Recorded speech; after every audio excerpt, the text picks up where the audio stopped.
Community radio ബെൻസിഗറിൽ ഇപ്പോൾ കൊല്ലം അടയാളപ്പെടുത്തുന്നു. തയ്യാറാക്കി അവതരിപ്പിക്കുന്നത് വല്യശാല രാജു. പോർട്ടുഗീസുകാർ കൊള്ളയടിച്ച തേവലക്കര ക്ഷേത്രം.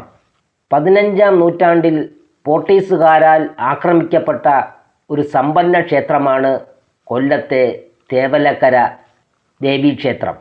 വൈറ്റ് വേ എഴുതിയ പോർട്ടുഗീസ് റെഡ് ഇന്ത്യ എന്ന പുസ്തകത്തിലും വൈക്കം പാച്ചു മൂസദിൻ്റെ കൊച്ചിൻ ദേശചരിത്രത്തിലും ഇത് സംബന്ധിച്ച വിവരങ്ങളുണ്ട്.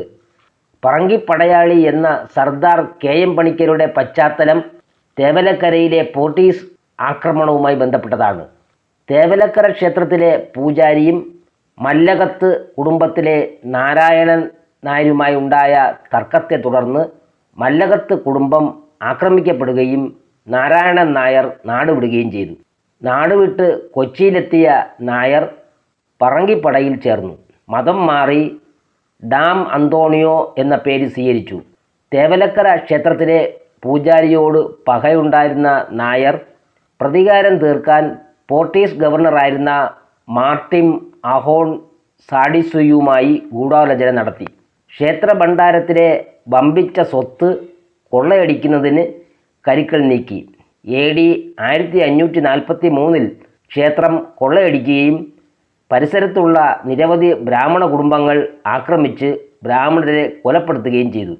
അക്രമികൾക്ക് കൊള്ള മുതൽ കടത്തിക്കൊണ്ടു പോകാൻ കഴിഞ്ഞില്ല.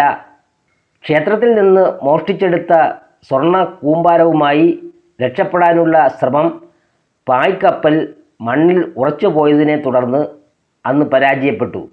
ദേവീകോപം മൂലമാണ് ഇങ്ങനെ സംഭവിച്ചതെന്ന ധാരണയിൽ കൊള്ള മുതൽ തിരികെ ക്ഷേത്രത്തിൽ കൊണ്ടുവയ്ക്കുകയും പാപപരിഹാരത്തിന് ക്ഷേത്രത്തിൽ ഒരു ബലിക്കല്ല് ചിത്രപണികൾ നടത്തി സ്ഥാപിക്കുകയും ചെയ്തു അത്രേ. ക്ഷേത്രം പുതുക്കി പണിതത് 1944 ശ്രീ ലക്ഷ്മിബായി തമ്പുരാട്ടിയുടെ കാലത്താണ്. ബലിക്കല്ലിൽ വെട്ടെഴുത്തിൽ 916-ാം ആണ്ട് വലിയ തമ്പുരാൻ കൽപ്പിച്ച കരിങ്കല്ലിൽ തീർത്ത ബലിക്കല്ല് എന്ന് വ്യക്തമായി തന്നെ രേഖപ്പെടുത്തിയിട്ടുണ്ട്.